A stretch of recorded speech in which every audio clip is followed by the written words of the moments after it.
সাবধানে করো, সাপ কিন্তু ফেনা কথা। সমস্যা নেই। সাবধান সাবধান ভাই, সাবধান না, খাদ্য মানাও একদম আস্তে আস্তে আস্তে, একদম সাবধানে সাবধানে কাজ করো, সাবধানে কাজ করো। ঠিক আছে ভাই। খাতি জামা আস্তে আস্তে বালি করে খাতি জামা নাও, বার করো সাবধানে। সাপ খেলাম ওই হ্যান্ডা পেঁচাই দিছে, একদম আস্তে আস্তে উদ্ধার করো। সাপ কিন্তু একদম বিশাল ভাই, বিশাল ধান সম্ভবত পাখিটা কিছু খাইছে। পাখি খাইছে এটা, পাখি খাওয়ার লাগে এটা গাছ উঠছে। অনেক বড়, দেখেন কত বড়। আমি ক্যামেরা বাজে দেখেন। আস্তে আস্তে আস্তে একদম আস্তে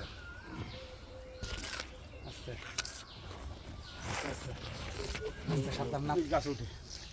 তো আসলে বাচ্চা কাচ্চারা অনেক সময় দেখা যায় এই চৈত্র মাসে বা বৈশাখ মাসে কিন্তু পাখির বাসায় তারা বাচ্চা নামাতে তারা গাছে ওঠে।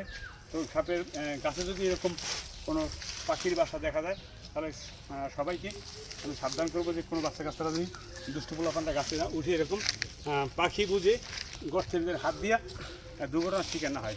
দর্শক সকলকে ধন্যবাদ।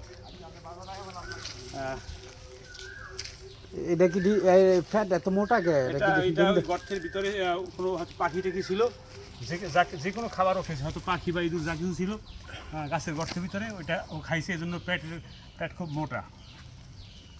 তো এই সাপে যদি কাউকে কামড় দেয়, কখনো ওজা কবিরাজের কাছে না গিয়ে সরাসরি মেডিকেলে যাবেন।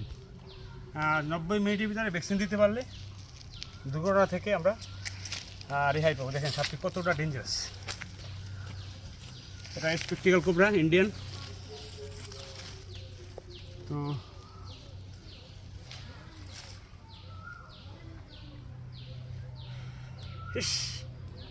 দেখেন সাপ কিন্তু আসলে যেখানে নাড়াচাড়া দেখে ও সেখানে টার্গেট করে।